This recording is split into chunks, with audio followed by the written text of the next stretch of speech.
Hello दोस्तों, नमस्ते भाई। तो 20 जुलाई फर्स्ट शिफ्ट सीजीएल 2023 का पेपर कंप्लीट हो चुका है। पेपर इजी टू मॉडरेट ही आ रहा है। जो बच्चे हमसे पढ़े हैं, कैरविल एप्लीकेशन से पढ़े हैं, तो मुझे उन पर पूरा विश्वास है कि वो इस पेपर को आराम से क्वालिफाई कर सकते हैं। ये पेपर क्वालिफाइंग नेचर का है। अब लड़ाई प्री के पेपर की है ही नहीं, एक्चुअल लड़ाई तो मेंस के एग्जाम की है। देखिए, पेपर अभी आपका 28 तारीख तक चलेगा। 14 तारीख से पेपर शुरू हुआ, तो जिन बच्चों का पेपर पहली शिफ्ट में खत्म हो चुका है, 14 तारीख को, 15 को, 16 को मेंस की तैयारी शुरू भी कर दिए हैं। कुछ बच्चे 15 दिन तक प्री का पेपर देंगे, उसके बाद तैयारी शुरू करेंगे। देखिए, प्री और मेंस का सिलेबस तो सेम ही है और आप सभी लोगों को अच्छी तरीके से पता है कि असली फाइट जो है वो मेंस की है। और मेंस में एसएससी जो है वो बहुत ज्यादा समय नहीं देने वाली कि आपको जो है 6 महीने का, जैसे पिछले समय मिलता था 6 महीने का, 7 महीने का टाइम मिला। हार्डली 2 से 3 महीने का समय आपको प्री और मेंस के बीच में दिया जाएगा। तो 2 से 3 महीने आपके लाइफ के सबसे क्रूशियल होते हैं। तो इसमें आपको वही कंटेंट पढ़ना है जो आपको सिलेक्शन दिलाए और जिससे आपकी स्किल बूस्ट हो, आपकी एक्यूरेसी बढ़े, आपकी नॉलेज बढ़े और एग्जाम में टू द हिट पॉइंट पे टारगेट करे दोस्त। तो उसी काम को आसान करने के लिए हम कैरविल एप्लीकेशन पर एसएससी सीजीएल 2023 का मेंस का बैच लेके आएंगे उन बच्चों के लिए जो 2023 का मेंस का पेपर देने वाले हैं। आप सभी लोगों को पता है और मैं पूरे मतलब मैंने पहले भी आपको दिखाया ही है कि ये जो बैच, जो मेंस के बैचेस लाते हैं, ये सबसे ज्यादा सिलेक्शन दिलाने वाला है। चाहे वो 2020 का हो, चाहे वो 21 का हो, चाहे वो 2022 का हो, सबसे ज्यादा सिलेक्शन भी यहीं से हुए हैं और इवन सबसे ज्यादा टॉपर भी यहीं से निकले हैं। आप पूछ सकते हैं दोस्तों, अभी इसकी एक प्रॉपर इंट्रोडक्शन वीडियो आएगी, तो इसमें मैं आपको वही चीजें पढ़ाऊंगा जो एग्जाम में पूछी जा रही हो कि मैंने एसएससी की हार्ट बीट को क्रैक कर लिया है, और वही चीज मैं आपको प्रोवाइड करूंगा। हालांकि सिलेक्शन केवल मैथ्स से नहीं होगा, मैथ्स के अलावा आपको इंग्लिश, खासकर जीके भी पढ़नी पड़ेगी। तो उसकी भी हमारी जो कैरविल एप्लीकेशन की पूरी टीम है वो भी साथ में जो है आपको जो है बैचेस जो प्रोवाइड करवाएंगे, जिससे कि आप उसको बेहतर तरीके से पढ़ पाए बिना कोई टाइम खराब करे। आपको कुछ नहीं करना, आपको केवल क्लासेस से कंटेंट देखना है, वो भी फास्ट फॉरवर्ड वे में, और मॉक टेस्ट लगाने हैं। 2 महीने आपको यही करना है। क्लास देखिए, रिवीजन करिए, मॉक टेस्ट लगाइए, क्लास देखिए, रिवीजन करिए, मॉक टेस्ट लगाइए। ठीक है जी। इसकी पूरी जानकारी के लिए मैं एक सेपरेट बैच बनाऊंगा, सेपरेट वीडियो बनाऊंगा। लेकिन इस बात का आप ध्यान रखिएगा कि अगर आपको एसएससी का एग्जाम क्रैक करना है अच्छे स्कोर के साथ, मेंस में मैक्सिमम स्कोर करना है, और आप ये गारंटी चाहते हैं कि मुझसे गणित का एक भी सवाल गलत ना हो, जिसका गणित 100% सही हो रहा, वो रीजनिंग भी करेगा, तो यानी कि वो जो है सेक्शन फर्स्ट को, जो आपका 180 मार्क्स का है, उसमें मैक्सिमम स्कोर कर पाए। ठीक है भाई, तो आपको जो है इस बैच को आप ज्वाइन कर सकते हैं। अभी इस बैच की जो है रजिस्ट्रेशन ओपन नहीं हुए, इसकी क्लासेस तो हम 25 तारीख के आसपास शुरू करेंगे। ठीक है जी, चलेगा। तो ये जानकारी मुझे आपको देनी थी।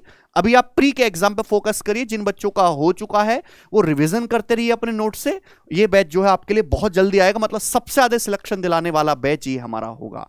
ठीक है, 2023 के स्टूडेंट्स के लिए। चलेगा दोस्त, अब हम बात करेंगे हम जो हमारा आज का पेपर हुआ है सीजीएल का टीयर 1 का, और उसमें कैसे कैसे सवाल आए हैं। सवाल बहुत ही इजी लेवल के हैं, कोई बहुत ज्यादा टिपिकल क्वेश्चन नहीं इसमें पूछा गया है। चलो ध्यान से सुनिएगा मेरे दोस्त जी। मैं आपको क्वेश्चन बताऊंगा 1 बाय 1, स्टेप बाय स्टेप जी। ए किसी काम को 18 दिन में कर सकता है। पहला सवाल टाइम एंड वर्क का। टाइम एंड वर्क और ट्रिग्नोमेट्री तो छाया हुआ है एग्जाम में, भर भर के आ रहा है। ए किसी काम को 18 दिन में कर सकता है। बी सेम उसी काम को 30 दिन में कर सकता है। ए लेफ्ट वर्क 16:2/3 डेज, ये फ्रैक्शन में दिया यार, 16:2/3 days before completion.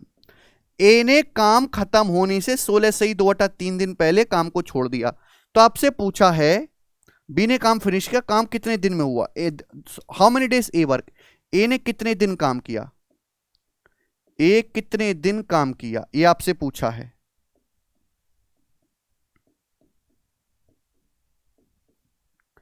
How many days a work, जी जवाब दीजिएगा मेरे दोस्तों।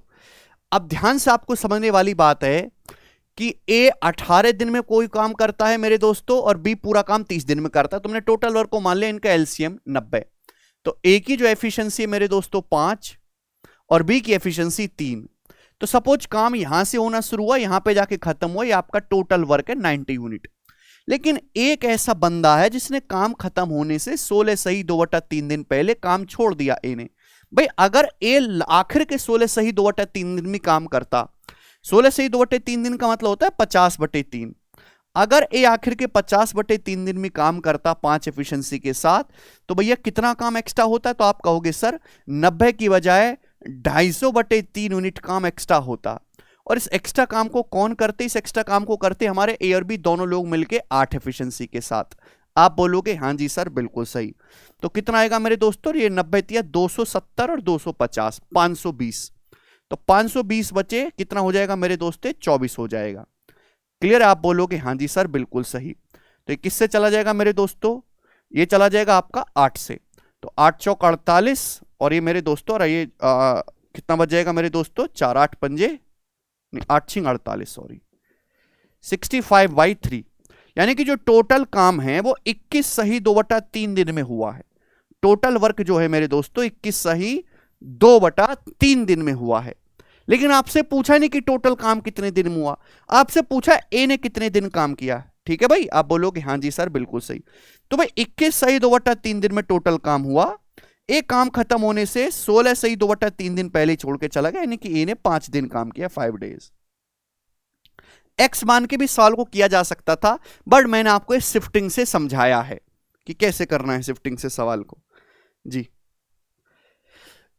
एलजेब्रा का सवाल आया, ट्रिग्नोमेट्री के 3 क्वेश्चन आए। एलजेब्रा का सवाल है A cube plus B cube plus C cube minus 3abc बराबर 405। ओके जी। फिर उसके बाद है आगे A plus B plus C बराबर 15। ओके जी। तो आपसे पूछा है तो A minus B square plus B minus C square plus C minus A square की वैल्यू क्या होगी, ये स्टूडेंट आपसे पूछा गया है। चलो तो देखिए आपको इसका फॉर्मूला पता होना चाहिए तो ये सवाल हो पाएगा मेरे प्यारे भाई। अब A cube plus B cube plus C cube minus 3bc का फॉर्मूला क्या है? इसके लिए 405 दे रखे बराबर A plus B plus C into half of bracket में A minus B square plus B minus C square plus C minus A square. अब 15 से 405 कितनी बार जाएगा मेरे दोस्तों? 15 दूनी 30 और 15 सत्ते 105। आप बोलोगे सर यानी कि 27 दूनी ये 2 से मल्टीप्लाई हो जाएगी 54 54। ठीक है? तो आसान सवाल पूछा गया था एलजेब्रा का। जी अगला क्वेश्चन आया है मेरे दोस्तों, साइन एक्स बराबर, यदि साइन एक्स बराबर 3/10 है, साइन एक्स बराबर 3/10 है तो tan x plus cot x की वैल्यू आपसे पूछी है। ट्रिग्नोमेट्री का ये बड़ा सिंपल सा सवाल आपके पेपर में पूछा गया। साइन एक्स क्या होता है मेरे दोस्तों? परपेंडिकुलर बटे हाइपोटेनस, लंब बटे कर्ण। तो बेस क्या हो जाएगा? पाइथागोरस थ्योरम से निकालना पड़ेगा, ट्रिपलेट ये कोई है नहीं। तो अंडरूट 10 स्क्वायर माइनस 10 स्क्वायर 91। तो tan x क्या है? परपेंडिकुलर बटा बेस 3/√91। cot x क्या है? इसका उल्टा √91 मेरे दोस्तों अपॉन 3। तो 3 3 9 और ये 91, यानी कि 100/100/3 √91 इस सवाल का आंसर आना चाहिए था। ठीक है ना जी दोस्तों? 11 के डिविजिबिलिटी रूल से सवाल आया है, 11 के डिविजिबिलिटी रूल पे सवाल आया है। अब देखो सवाल जो है वो नहीं है, XY वाला नहीं है। मतलब आपको 4 ऑप्शन दे दिए थे A B C D और आपको यह पूछा था कि इनमें कौन सा नंबर 11 से डिविजिबल है। तो 11 का डिविजिबिलिटी रूल आप जानते हैं, इवन प्लेसेस का और ऑड प्लेसेस के सम का डिफरेंस चेक कर लीजिएगा। तो ये इस पे एक क्वेश्चन आया है जी। सम ऑफ 784 के डिविजर्स का आपको सम बताना है जो परफेक्ट स्क्वायर है, विच आर परफेक्ट स्क्वायर। 784 के उन गुणनखंडों का योग बताओ जो परफेक्ट स्क्वायर हैं, जो पूर्ण वर्ग हैं। ठीक है भाई? 784 के उन सभी गुणनखंडों का योग कितना होगा जो परफेक्ट स्क्वायर है, पूर्ण वर्ग है। देखिए आप इस चीज को यहां पे गैस करके भी कर सकते हैं। ठीक है ना? ऑप्शन होगा तो और आसान हो जाएगा। मैं आपको तरीका भी बता दे रहा हूं कि बड़ा नंबर होगा तो भी, क्योंकि ये तो 784 बड़ा छोटा नंबर है, होता है 28 का स्क्वायर 784। अब 28 क्या है मेरे दोस्तों? What is 28? 4 7 28 यानी कि 4 4 मतलब 2 का स्क्वायर, फिर उसकी भी पावर 2 है तो 2 की पावर 4 इंटू 7 का स्क्वायर। आप बोलोगे हाँ जी सर बिल्कुल सही। अब देखिए परफेक्ट स्क्वायर नंबर कौन से होते हैं? जिनमें पावर इवन हो। अब 2 की पावर 4 है तो 2 की पावर 0 परफेक्ट स्क्वायर है, 2 की पावर 2 परफेक्ट स्क्वायर है, 2 की पावर 4 जो है मेरे दोस्तों परफेक्ट स्क्वायर। आपको केवल इवन पावर लेनी है, पावर 4 के वो फैक्टर लेने हैं जो इवन हो। ऐसे 7 की पावर 2 में मेरे दोस्तों 7 की पावर 0। अब 7 की पावर 1 परफेक्ट स्क्वायर नहीं बनेगा, 7 की पावर 2। आप बोलोगे हाँ जी सर। तो ये हो जाएगा मेरे प्यारे भाई, ठीक है ना, ये सम हो जाएगा 16, 2 की पावर 4 16, 4 20 और 1 21, मल्टीप्लाई 7 का स्क्वायर 49 और 1 50, यानी कि 21 पंजे 105। 1050 सवाल का आंसर होना चाहिए। यहां से आप फैक्टर भी काउंट कर सकते हैं मेरे दोस्तों कि टोटल 6 फैक्टर हो जाएंगे। समझ में आया कि नहीं भाई? और यहां से फैक्टर निकाल भी सकते हैं भाई। 1 की 1 में गुणाओगे 1 1 आ जाएगा, 1 की 49 में गुणाओगे 1 49 आ जाएगा, 1 की 4 की 1 में गुणाओगे 4 आ जाएगा। तो ऐसे फैक्टर भी यहां से अब आप निकाल सकते हैं कि कौन कौन से होंगे।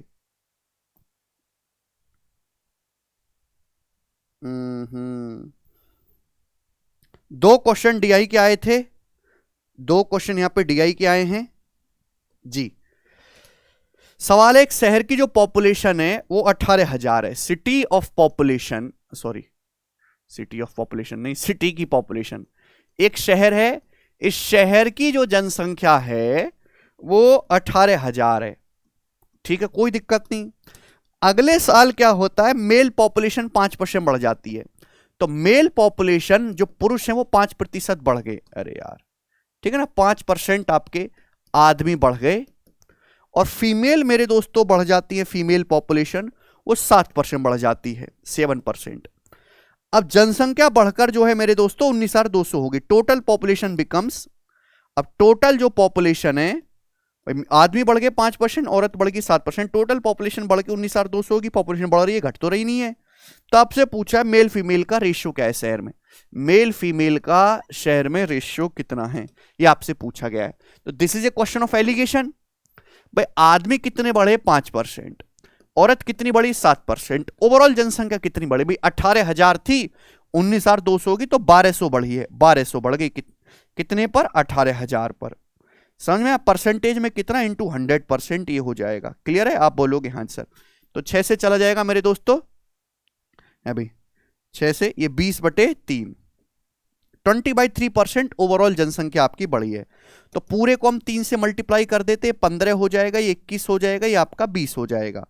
तो ये आ जाएगा मेरे दोस्तों 1 और ये आ जाएगा 5, 1:5 मेल फीमेल की जनसंख्या का रेशियो होगा। रेशियो पूछा है, एग्जैक्ट जनसंख्या नहीं पूछी है जी।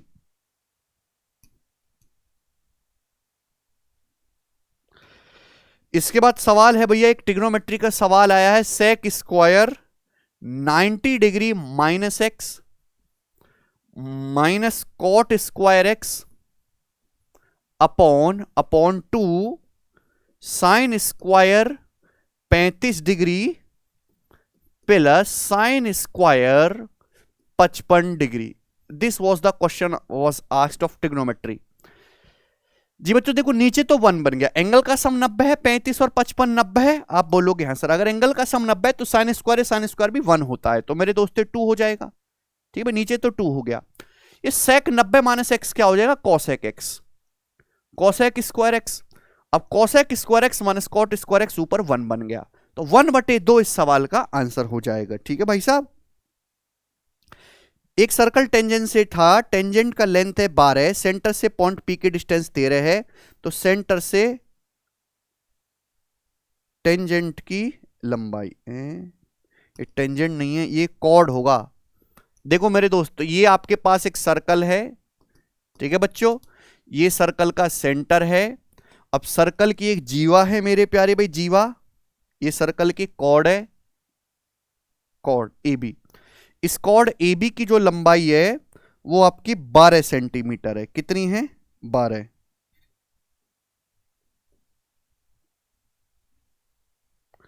सेंटर से पॉइंट पी की डिस्टेंस 13। अच्छा तो ये तो नहीं है डाटा सही भाई, सर्कल की रेडियस 13 है, 13 ये 24 होगा, 24। तो आपसे पूछा है सेंटर से कॉर्ड तक की दूरी बताओ, सेंटर से कॉर्ड तक की दूरी, ये आपसे पूछा है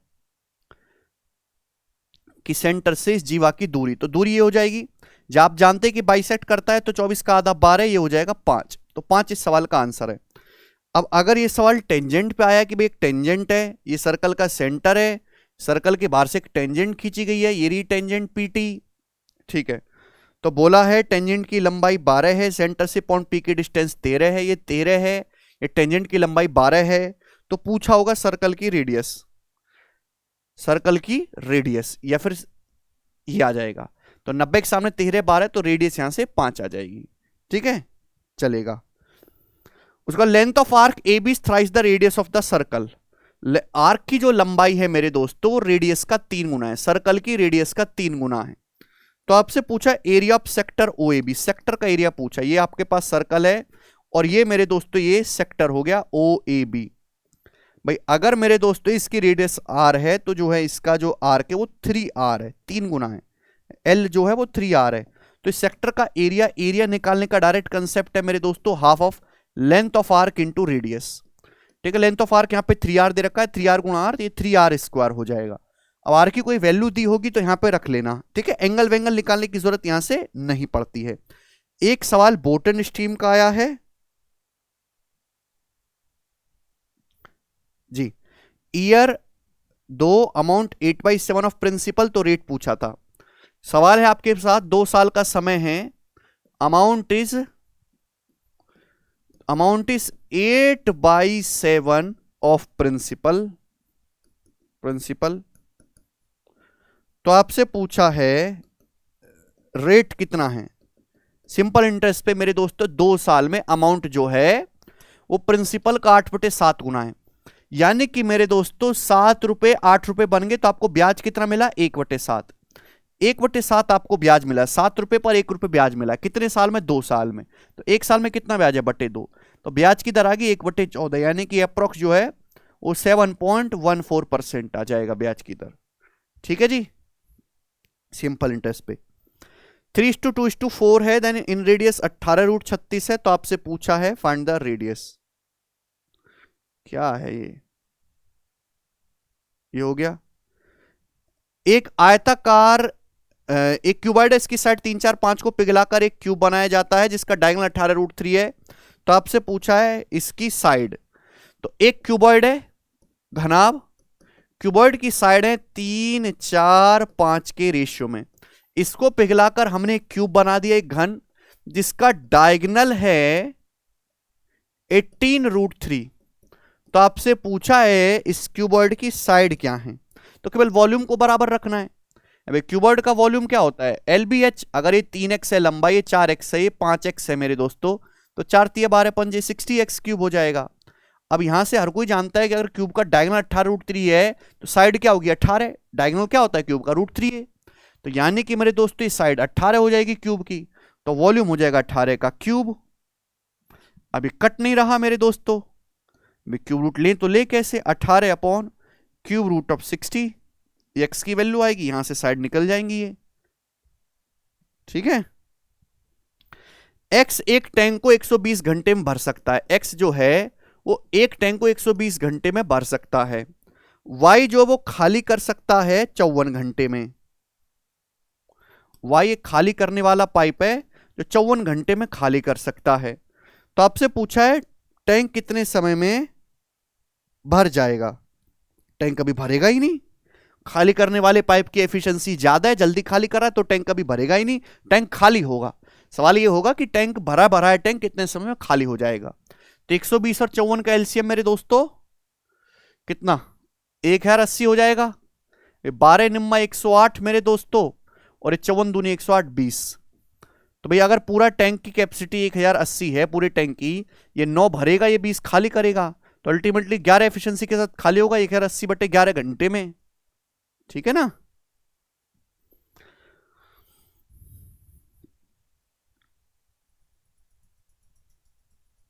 अच्छा 120 मीटर ट्रेन है, 130 मीटर ट्रेन, एक दूसरे के दो ट्रेन है 120 मीटर लंबी, एक ट्रेन 120 मीटर लंबी है, दूसरी ट्रेन 130 मीटर लंबी है, ये 30 किलोमीटर पर आवर की स्पीड से चल रही है, 20 किलोमीटर पर आवर की स्पीड से चलिए।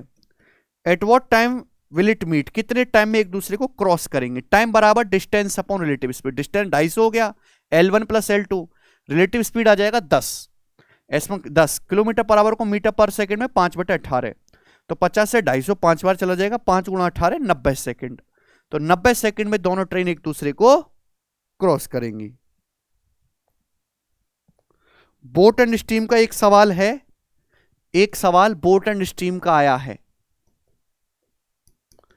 टाइम एंड वर्क के और ट्रिग्नोमेट्री के 3 क्वेश्चन आ रहे हैं जी। ये मैंने आपको करवा दिया। डिविजिबिलिटी रूल का 11 का डिविजिबिलिटी रूल पे सवाल आया है जी, ये हो ही चुका है।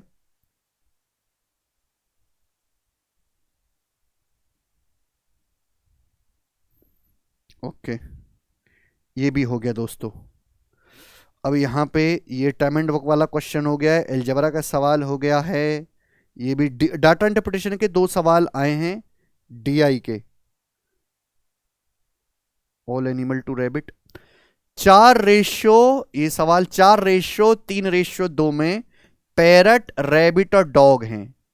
तो आपसे पूछा रेशियो बताओ ऑल एनिमल टू रैबिट का, सभी जानवरों का रैबिट के साथ रेशियो आपको बताना है। बताओ बच्चों क्या करेंगे। तो एक चिड़ियाघर ही होगा ये भैया, ठीक है भाई। पैरट, रैबिट और डॉग का रेशियो है, सारे जानवर 4 3 7 2 9 हो गए, रैबिट 3 है, तो रेशियो क्या हो गया 9:3, 3:1। इसका आंसर है। बताओ क्या सवाल पूछा है।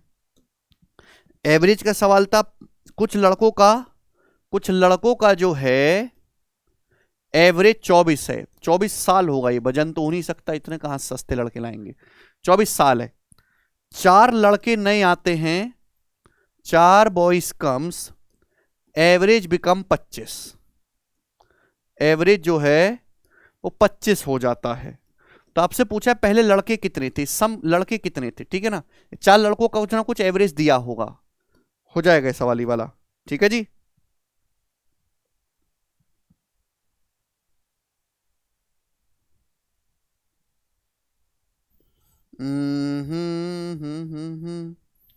मेल फीमेल वाला सवाल हो ही गया है। 484 के स्क्वायर रूट का मल्टीपल, 484 के स्क्वायर रूट का मल्टीपल नहीं फैक्टर होगा ये। 484 के स्क्वायर रूट का फैक्टर 7 11 8 6 ये है। तो भाई साहब इसके स्क्वायर रूट तो 22 आएगा, 22 का फैक्टर 11 है। क्या घटिया सवाल पूछा है इसने, ठीक भाई, मजाक थोड़ा ना, सीरियस पूछ रहा है एग्जामिनर। चलो, मुझे लग रहा है कि यही सब सवाल है जो आज के पेपर में पूछे गए हैं। सवाल एक भी ऐसा नहीं है जो आपको ना बताया गया हो, ऑल वॉज इजी क्वेश्चन, ठीक है भाई, चलेगा। तो मैंने आपको ये लगभग 20 सवाल बताए, एक भी सवाल ऐसा नहीं जो आपको ना कराया गया हो। एप्लीकेशन पे तो हमने 2 3 बार इन सवालों को करवाया और यूट्यूब पे भी सारे ही सॉल्व करवा रखे हैं, ठीक है स्टूडेंट। तो प्री तो जिस हिसाब से आ रहा आप इजीली क्वालिफाई कर सकते हैं कि इसमें सेक्शनल तो कट ऑफ है नहीं, मैथ और रीजनिंग और इंग्लिश के बेसिस पे बच्चे क्वालिफाइंग कर जाएंगे, अगर वो जीके थोड़ा उनका कमजोर भी है, ठीक है ना। असली फाइट बचती है मेंस में, तो मेंस की तैयारी आप हमारे साथ आके करिए, हमारे साथ जुड़िए और अपना सिलेक्शन जो कंफर्म करिए, जैसे आपके सीनियर लोगों ने किया है, ठीक है। बहुत जल्दी बैच शुरू होगा आपकी हेल्प के लिए, जितने भी बच्चे 2023 का मेंस का पेपर देने जाने वाले हैं। चलिए बाय।